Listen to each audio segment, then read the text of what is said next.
Hi guys and gals, it's Shane Stevenson here at the Buffalo Naval Park, and for today's video, today, 19 December, is the 81st anniversary of the christening of USS Croaker. So this year we've celebrated our 80th anniversary of commissioning, and now today is the 81st anniversary of her launching / christening. She was christened by the wife of Admiral William H. Blandy, who was infamously known as Atomic Playboy. There's a photograph of him cutting into a cake with a mushroom cloud coming out of the top of the cake. And his wife is actually in that photo as well. It's interesting because he says, "I am not an atomic playboy," meaning that celebration, the photograph just had a bad look to it. But he was the commander at the Bikini Atoll during Operation Crossroads, where they were doing all of that atomic testing. And of course, I mean, people were saying that, oh no, testing underwater atomic weaponry will blow a hole in the ocean and take away all the oxygen, and again, just kind of saying or showing what a new technology can do to the minds of people before it's tested. So I thought this was also a good day to bring to your attention a collection that I recently received from a woman named Mary Block in California. I'd been working with her for about a month or so, and of course, if you watched our prior videos, I was in Germany. But lo and behold, a box is waiting for me when I got back. Mary Block is the niece of Rear Admiral John Elwood Lee, who was the first commanding officer of USS Croaker. So I thought this would be a nice tie-in with the 81st anniversary of the christening, along with unboxing this collection. So I haven't really gone through it. I've unboxed it. I was going to unbox it on the video, but I couldn't do everything with the one hand while holding the camera. So I did just kind of unbox it, and I'll show you what was in it. She did kind of let me know some of the items, and it's very exciting, of course. As the first commanding officer, Jack Lee had very successful war patrols. His first two on Croaker were meritorious enough to be awarded. He was awarded the Navy Cross, and he was the commanding officer of the USS Grayling, SS-209, before that, with 7 or 8 war patrols. So I've mentioned in prior videos that must have really gave a lot of confidence to the crew to know that they had such an experienced commanding officer as they sailed away from Pearl Harbor for the first time. So let's check out what was in store here. You can even still see I had the box cutter right here. So the largest item here is a scrapbook. I don't believe anything is underneath it, but okay, just packing. This is a large scrapbook. Look at that compared to my hand. But this is filled with, as what you'd expect, newspaper articles regarding his life. Submarine Flotilla 1 flag shifts to Captain John E. Lee. Here's a lovely picture of the flotilla. All right, if I'm not mistaken, flotillas were made up of 6 submarines. And here we see 1, 2, 3, 4, 5, 6. So that might be the flotilla. Now, one of the things that for us in this profession, the curatorial librarian archival profession, is when we get news clippings like this, ideally the individual, the donor or the creator, would have prepared enough to say, let me put the date of the article somewhere in pencil along the article itself. So, Rear Admiral John Lee doesn't seem to do this very much. You could either have written it in pencil, or if the article is at the top of the page, you can cut out the masthead a little bit. But I'm noticing over here to the left, we do have a good example of that. So thankfully this is right at the top, and there is included a date, which really aids when you're cataloging for an archivist or a librarian. There's Jack Lee there. I can tell, even though that's a much older picture of him, and this is 1956, I believe. Don't have my glasses on, everyone, sorry.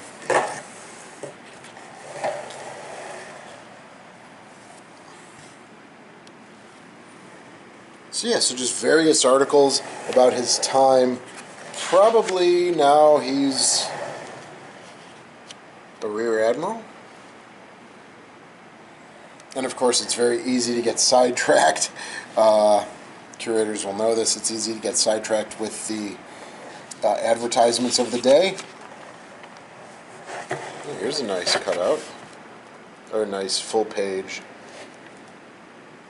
article, a special photo report. But again, it's not dated.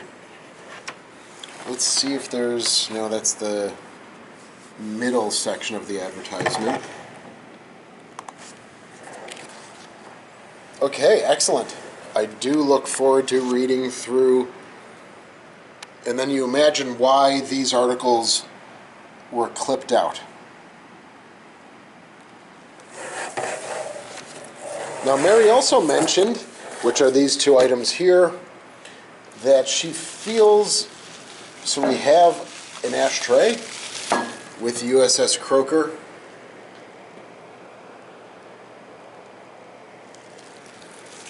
Now, was that on board during Jack Lee's time as commanding officer for those first two war patrols?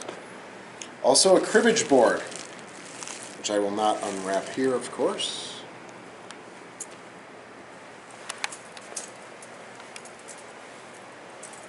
Because he was so integral to the World War II, again, I believe it's SS 209, it seems though he attended the deactivation ceremony of the USS Grayling SSN 646 in 1996.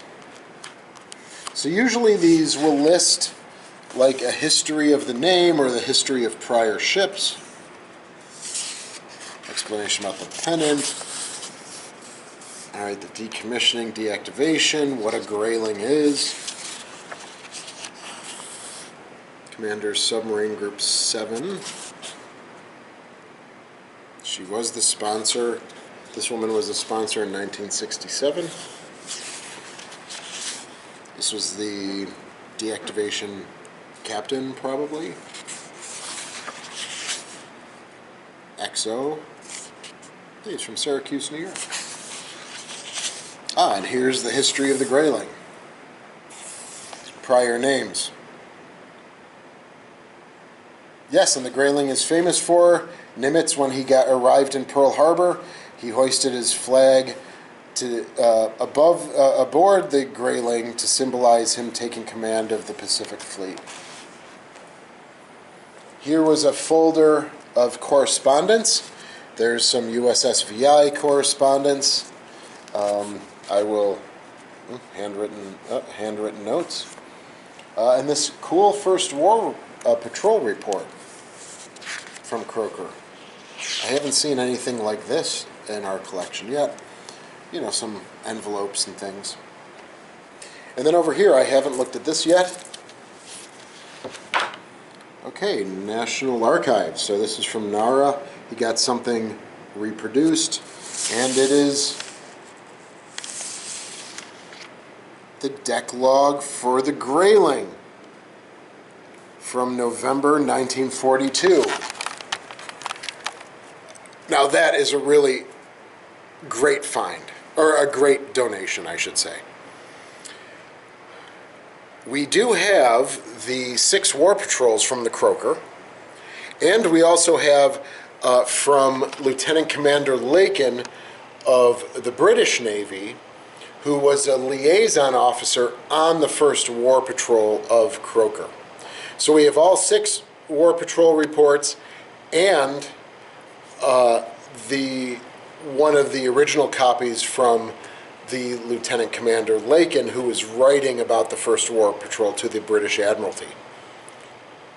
I don't believe, I've processed thousands of manuscript collections, but I don't believe I have anything on the Grayling. And of course, this is wartime. Jack Lee would have been commander at this time. This may have been his last war patrol. And again, he's one of only 30 men to have received 3 Navy crosses. So this will be a really nice addition, given his history and then leading to the Croaker. Again, I'm sorry I don't have my glasses. Underway as before, submerged as before, underway as before. So up here, let me see if I got this right, we have the name of the ship, the date, Sunday, 1st November 1942, and then it lists the duty stations. Midnight to 4, 4 to 8, 8 to 12, 12 to 1600, 16 to 2000, and 2000 to 2400. Yep, signed by Jack Lee. So these notes would have been from a quartermaster.